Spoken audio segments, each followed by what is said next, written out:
Ready to shine inside out? Welcome to Polished Beauty Podcast, where ambition meets empowerment. We talk business, beauty, brain, body. I am your host, Dr. Daisy Aim, triple board certified cosmetic surgeon and OBGYN. Let's get polished. Today's conversation is one that will resonate with millions of women navigating a stage of life that's often misunderstood: perimenopause and menopause. Today we're chatting metabolism, menopause, and muscle, the science of aging gracefully. Now, we hear about the hot flashes, the mood swings, and the weight gain, but what's really happening inside our bodies? That's the question. More importantly, how can we take control of our metabolism, our body composition, and overall well-being during this particular phase? Joining us to break down the science behind muscle retention, fat loss, and the hormonal shifts that impact our bodies during menopause and perimenopause is a true expert in the field, Dr. Bill Campbell. He's a professor and director of the Performance and Physique Enhancement Laboratory at the University of South Florida. He spent decades researching how we can optimize our body composition through evidence-based nutrition and exercise. His work focuses on high-protein diets, diet breaks, and muscle-building strategies, particularly in women going through hormonal changes. And of course, I'm joined by my brilliant contributor for this segment, Dr. Daisy Aim. She's a triple board certified cosmetic surgeon and OBGYN and founder of the Polished Beauty Podcast. She brings a wealth of knowledge on women's health, aesthetics, and wellness, making her the perfect co-contributor for today's discussion. Welcoming now to the show are Dr. Bill and Dr. Daisy. Thanks for joining me, superstars. Well, thank you. And Dr. Campbell, I can't wait to hear your brilliant contribution to this topic. Yeah, I'm very more passionate than I've been about anything in my career to go into this space. So I'm ready to go. Wow, that's a huge endorsement. So let's chat. Let's dive right in. The impact of menopause on metabolism. It's no secret that menopause brings unwanted weight gain, particularly around the midsection. And according to research, women can gain an average of 5 to 8% of their body weight during menopause, maybe even more, due to hormonal changes in a natural decline in muscle mass. But what's frustrating is that many women feel like they're doing everything right, eating well, exercising, and just still struggling to see results. Now, Dr. Bill, you've studied this extensively. What exactly is happening to a woman's body during menopause, and why does fat seem to shift so dramatically to the abdominal area? Yeah, so two things are happening. One is hormonal. So two hormones that are really at play here. Estrogen, estradiol, starts to go down in about 2 years. I like to refer to a menopause transition, which is about a 4-year period going from pre to post menopause. So during these 4 years, what we have is estrogen levels going down and FSH, follicle stimulating hormone levels going up. So that's what's going on hormonally. And then along with that, two body composition changes that are highly relevant. One, for the first time in a female's life, she starts to lose muscle tissue. Up until this point, she's gaining a little bit of muscle tissue each year. So there's one big change. And then the other change is there's an inflection point of gaining body fat around this menopause transition as well. And women are gaining some body fat going into 30s, 40s, but during this menopause transition, there's an inflection point where the rate of body fat gain starts to really increase. And the news gets a little bit worse. The gain in body fat is not uniformly distributed, as you mentioned. We actually have a redistribution of fat where they're gaining more fat in the abdominal region, more so than in the lower body. Ugh. Ugh. But it's validating to hear. And I think a lot of women assume they're failing at weight management, but really it's their physiology changing. And the fact that muscle retention plays such a key role is also a game changer. Yeah, that's actually well documented, like you mentioned, and a lot of women struggle during that time. Professor, do you have any specific types of training resistant exercise that you recommend for women going through this period of time? The best thing one can do is resistance train. It provides an anabolic stimulus to the body. So what I recommend is to lift with relatively heavy weights. And let me just explain. I use something called the pink dumbbell example. I'm shaming pink dumbbells, by the way, so be prepared. If you pick up a weight or you go to lift a weight and you can lift it more than 20 times, that weight is too light. So the most important thing that you do when you're lifting weights is to choose a weight with the appropriate amount of effort and that weight is relatively heavy. So I recommend that most of your lifting sets, you choose a weight that you can lift between approximately 6 and 12 times. Now, sometimes you'll choose weights that are heavier, particularly if you're able to squat and deadlift and bench press. Sometimes you'll choose weights that allow you to do more than 12 repetitions. But the sweet spot is choosing weights that you can do between 6 and 12 times, and you can't do it more than that. So lifting with relatively heavy weights to where you really can't do another repetition or two is the fundamental resistance training principles that I like to educate people on. That's good. I mean, I totally agree with that, because women generally tend to be concerned that lifting heavy weights, they'll get bulky. And I think it's always good. At least I reassure them that no, you have to try really hard to look like Miss Olympia. So I'm glad you, Yes. I'm glad you reiterate that. Professor, you're such a big advocate on creatine supplementation, especially for women, which I think is wonderful. Can you explain how creatine benefits menopausal women specifically? Yeah, so there's one area we know its benefits on muscle building. So that's documented across the lifespan, young males and females. But specifically to females, one of the unfortunate attributes of going through menopause is a significant increased risk for osteoporosis. And scientists will typically measure two areas. They'll look at the low back, so the lower spine, and the hip region. And we have several studies in women going through menopause that creatine supplementation is able to help preserve bone mineral density in the hip, specifically the femoral neck, so just this big bone in your hip. They're still losing bone mineral density, but they're losing significantly less when they're supplementing with creatine. So creatine has muscle benefits, and specific to this phase of life, it also helps preserve bone mineral density, which is exactly what we need. Okay, that makes so much sense, and it fits perfect with my next question because I want to talk about protein and menopausal women, right? So protein is often seen as a bodybuilder's nutrient, but the truth is it's one of the most critical macronutrients for women over 40, and even the studies suggest that menopausal women, even perimenopausal women, actually need more protein than younger adults to support muscle maintenance and recovery. Now, in your research, what have you found to be the optimal protein intake for menopausal? But I actually want to also address the perimenopausal women trying to maintain or even just improve body composition. Yeah, so I refer to protein as the menopause nutrient. Why do I do that? Well, three main reasons. One, we already discussed. For the first time, women are starting to lose muscle. What does protein do? It builds muscle. The second reason is because we know that most women do not consume enough protein. Now, that's generally true across the life stage, but particularly during menopause, women get about half of what they need. So it helps build muscle. We know they're not getting enough. We know they're not getting enough protein in their diet.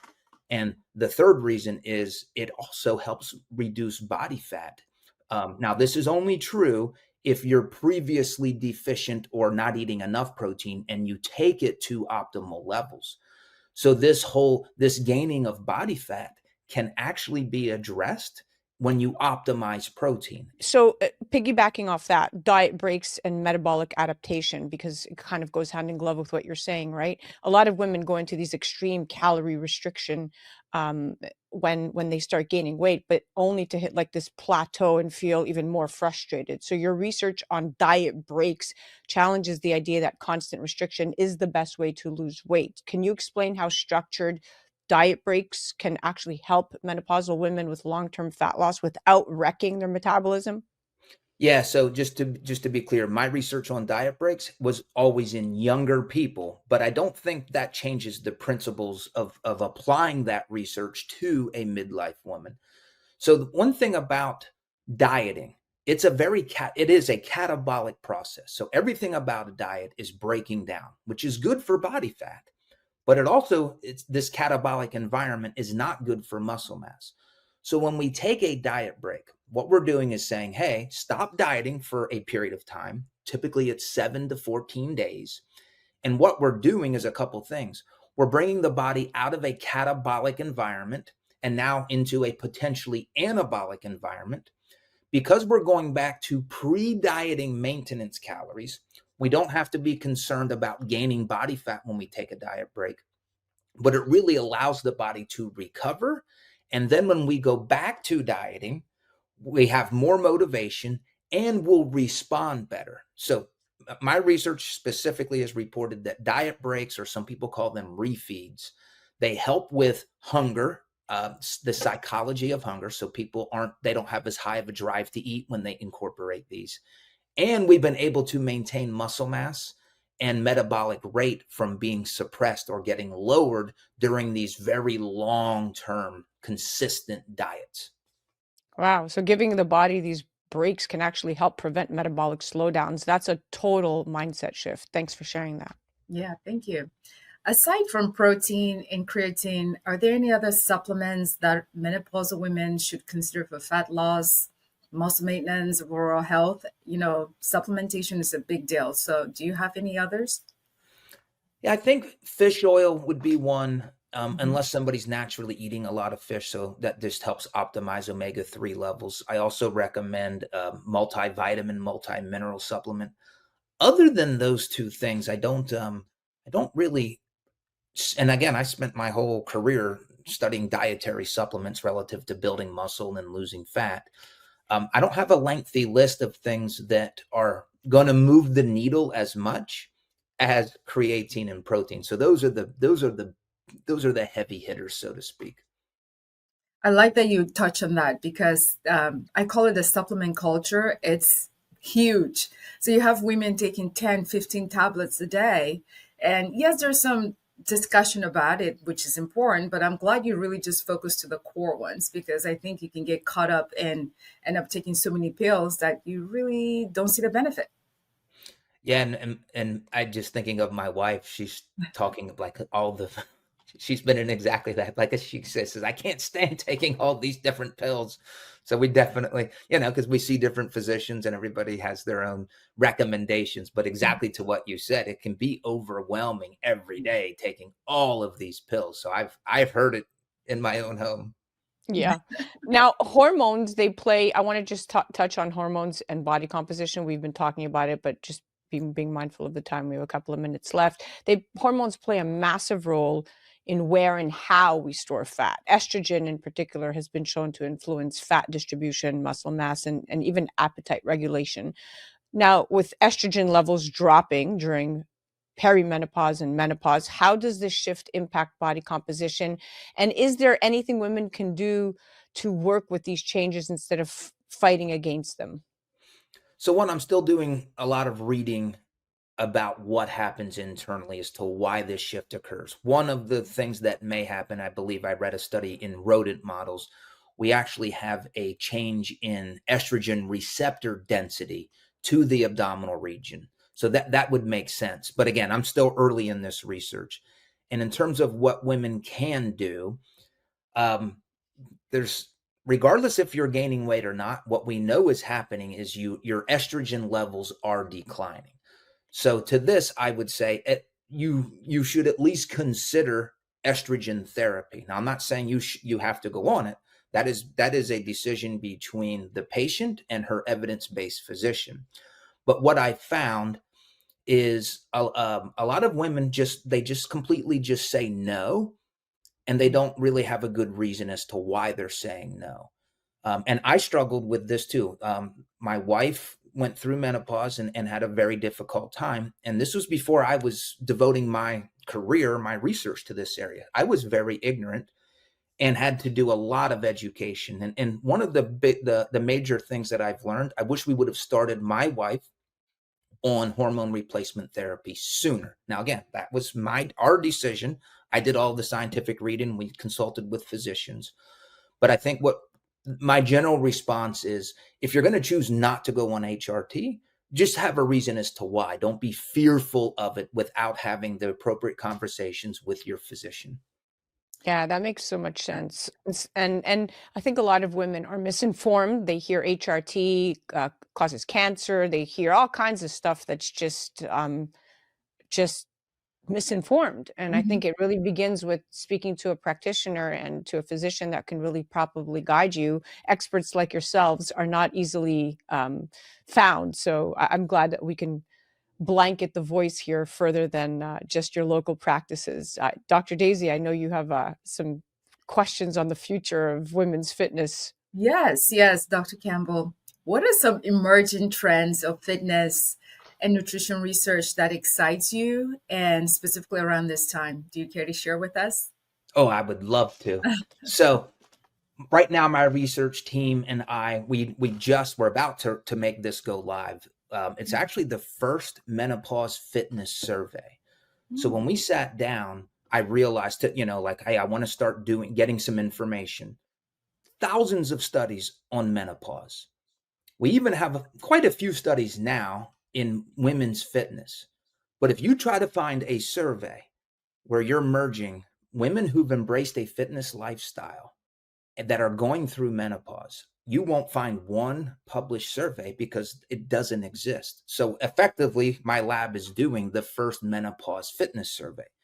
So you have to be eligible for this, you have to be lifting weights, I think we said, for the previous 6 months. And we try to make this very open, such that anywhere from 35 to 75 years old, because we're going to get data on women as they perceive what will happen when they do go through menopause. Then we have this perimenopause group, like what's happening right now when you're going through it. And then we're getting reflections of women who are postmenopausal. What things did you experience when you were going through this? And we have a nutrition section and a very comprehensive fitness section, resistance training, cardio, and a hormone replacement therapy section. And then finally, a weight loss or body composition section. So that's what our survey is going to cover. What? Sign me up. I was going to say, Dr. Daisy, you are the perfect demographic for this. Yes, I have some clientele here that will be gladly part of this, Dr. Campbell. So let me know how I can be of help. If you could spread the word, that would be great. Like I said, I've been doing research for 20 years, and the shift to take my skill set into this menopause transition population has given me so much new energy and excitement. Wow. Well, we are officially out of time. This conversation could go on for another 30 minutes easily, and we can still keep chatting, as if we just started. So I thank you so much for coming on. It was really, really it was refreshing to see a male's perspective with such passion. So I thank you for coming on. Not only have you done the research, not only are you advocating for this particular community, but you're also making strides, and you're changing the narrative, which I love. So thank you. Yeah, thank you. And really, we should thank my wife, because her experience is what opened my eyes. So unfortunately, it wasn't a good experience, but thank you, Mrs. Campbell. Big shout out to Mrs. Campbell. But yeah, thank you. Yeah, thank you, Dr. Campbell. Thank you both. For anyone who wants to dive deeper into Dr. Campbell's research, you can follow him on Instagram at Bill Campbell, Ph.D., and you can check out his Body by Science research review at billcampbellphd.com. And of course, our amazing contributor, Dr. Daisy Aim. Thank you always for lending your expertise. I hope you enjoyed this episode, and thank you for listening. Video recording of this episode will be featured on our YouTube channel, Dr. Daisy Aim. We are also found on Instagram at Polish Beauty Podcast or at Dr. Daisy Aim. Remember, new episodes drop every Wednesday, so stay tuned. Please like, share, follow.